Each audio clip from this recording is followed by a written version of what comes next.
మనకి అభివ్యక్తమవుతుంది. ఆయన పుట్టుక ఒక స్త్రీ గర్భవాసం చేసి జన్మించిన వాడు కాదు. అమ్మవారు ఆవిడ సుమంగళి, అందున నిత్య సుమంగళి, నిత్య యవ్వనంలో ఉండేటటువంటి తల్లి. అటువంటి తల్లి కనుక ఎప్పుడూ పసుపు రాసుకుని ఉంటుంది ఆవిడ.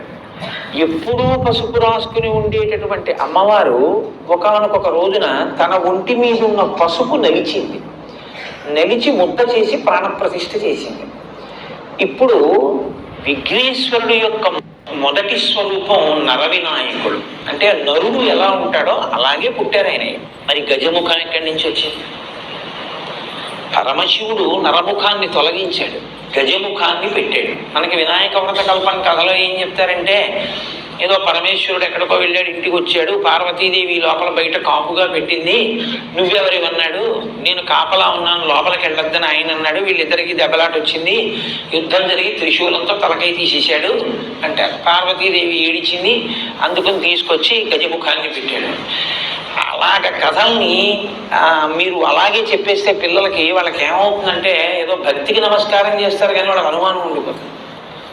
మీరేమో మంత్రపుష్పంలో ఈశాన సర్వ విద్యానాం ఈశ్వర సర్వభూతానాం బ్రహ్మాధిపతి బ్రహ్మణోధిపతి బ్రహ్మ శివో మే అస్తు సదాశివో అని సమస్త విద్యలకు ఆలవాలం పరమశివుడని చెప్పి తన ఇంటి ముందు తన భార్య ఒంటి మీదున్న పసుపు తీసి ముద్ద చేసి ప్రాణప్రతిష్ఠ చేసి సృజించిన స్వరూపం తన కుమారుడే ఎదురుగుండా ఉన్నవాడని తెలుసుకోలేనటువంటి వాడు పరమశివుడే. దెబ్బలాట పెట్టుకుని పిల్లాడి తలకాయ తీసేస్తాడా? ఏమిటన్నా కథ? అది కాదు దాని అర్థం. కొంచెం జాగ్రత్తగా మీరు అర్థం చేసుకోవాలి. గజాసురుడు అని ఒక రాక్షసుడు ఉండేవాడు. గజాసురుడు అన్న రాక్షసుడు లోకాలన్నిటినీ బాధ పెడుతున్నాడు. నువ్వు ఎలా చనిపోతావురా అంటే, నా ముఖం ఉన్నవాడు చంపితే నేను చచ్చిపోతానన్నాడు. కాబట్టి ఇప్పుడు ఏనుగు ముఖంతో పిల్లవాడు రావాలి. కాబట్టి పరమశివుడు ఏమనుకున్నాడంటే, అమ్మవారి ఒంటి మీద ఉన్న పసుపుతో తయారు చేయబడిన వాడు కాబట్టి సాక్షాత్ శక్తి సంపన్నుడు. ఇటువంటి పిల్లవాడికి ఏనుగు ముఖం ఉంచితే గజాసుర సంహారం జరుగుతుంది.